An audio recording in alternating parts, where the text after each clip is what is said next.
So you want to get rich. I'm going to tell you a little something about money. In this world, you don't see the richest people doing things with their time and getting paid hourly. There's not enough hours in the day. If you're the highest paid lawyer, the highest paid doctor, no matter how much you make, there's still just not enough hours in the day. There's only one of you, right? We may have different educations, different skills, different opportunities, but the one thing we all have the same is our time. So in this world, if you want to become truly wealthy financially, you need to do things which aren't based on your hours. That means that you need to start a business or own something, because when you're sleeping, the things that you own will still be working, right? So let's say you own a piece of real estate and you rent it out. When you go to sleep, your real estate's still working for you. Let's say you start a business and you have some employees doing the work. Once you can afford your first employee, you can waste your time however you like, assuming that the employee you hired is the right one and can do the job as well as you used to, right?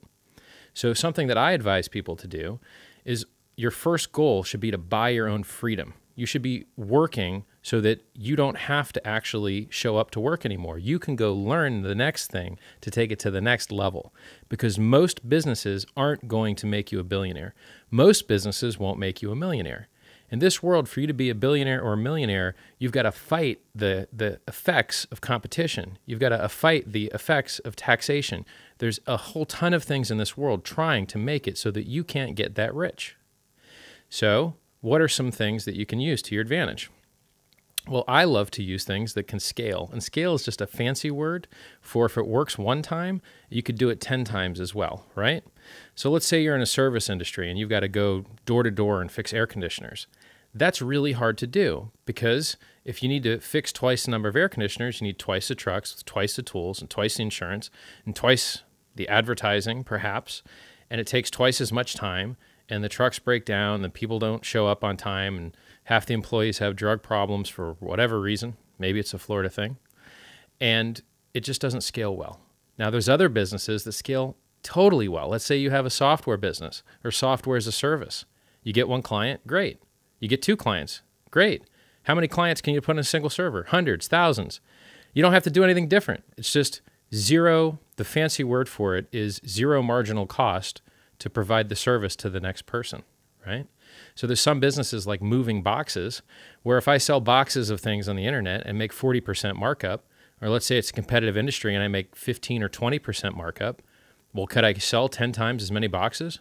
Yeah, surely I could, right? Could I sell them into other countries? Could I relabel them? Could I give them certain different features? Could I differentiate my product in a different way?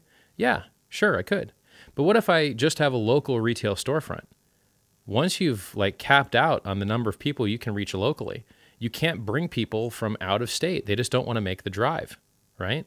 You can't stock as many things on your shelves as for display. You run out of display room, right? Some people you want to, sell their stuff, and they see you're selling a certain competitive product, they won't let you carry their line because they don't want to, compete in that area. Or they've already got so many other retailers in the area that they don't need you.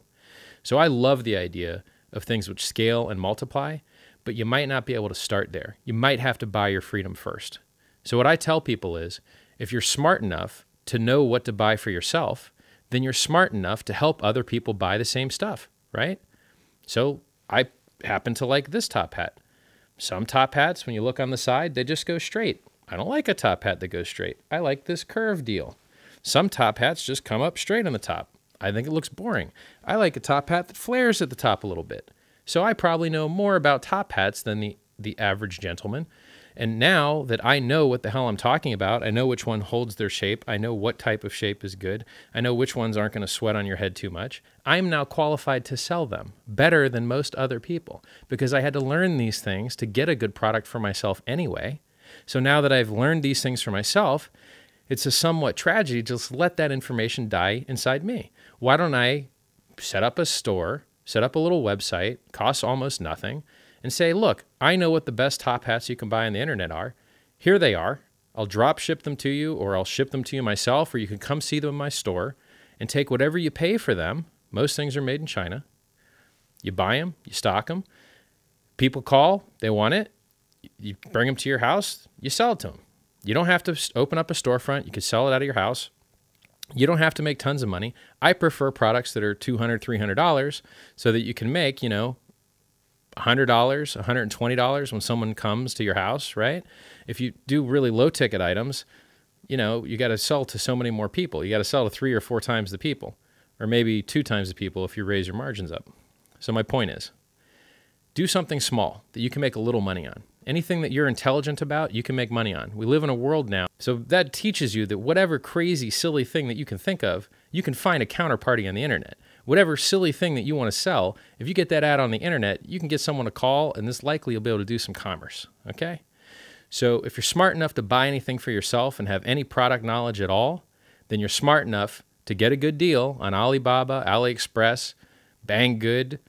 There's a lot of .coms out there that'll give you the best deal in the world on a thing. And just put out an ad locally. If the phone rings, great, you get to make a little money. If the phone doesn't ring, great, you have that product that you bought at a low price, you get to use it yourself, right? So in this world, if you're working by the hour, there's no future in it. There's no long-term future in working by the hour. You take a guy like Michael Jordan, multi-millionaire, the vast majority of his revenue does not come from his earnings as a football player. Basketball player. The vast majority of his earnings come from owning his likeness and owning his ability to put his name on things. And you can sell that away, right? Like the Beatles sold away their rights to their music, even though they made it. So just because you made it doesn't mean you own it. You can sell those rights and you can buy them as well. But usually you got to have, a fair amount of money to do that. So in this world, since what you do hourly doesn't scale, you need to own things. You need to own businesses, real estate, intellectual property, patents, or else you don't have any future of becoming a billionaire. I can't think of a single human being that has ever become a billionaire in the history of mankind that's done it by the hour. It just doesn't exist. So work hourly, get your business started, save up. You're going to use that money to get your inventory, to get your stock, to buy yourself some more time, right? And then, retail only goes so far. Once you bought your freedom in retail, then you can go into things that scale, things that have network effect, things that are, next level, things that venture capitalists would invest in because they can make 10, 100 times their money. If a venture capitalist can't make 10 times his money, he's not really interested in your business because he knows 9 times out of 10, what he invests in isn't going to work. So he needs that 10th one to pay at least tenfold to at least break even on the 9 that he lost on, right? And these are professionals that do it for a living. So if you're ever going to buy your freedom, you got to start small, right?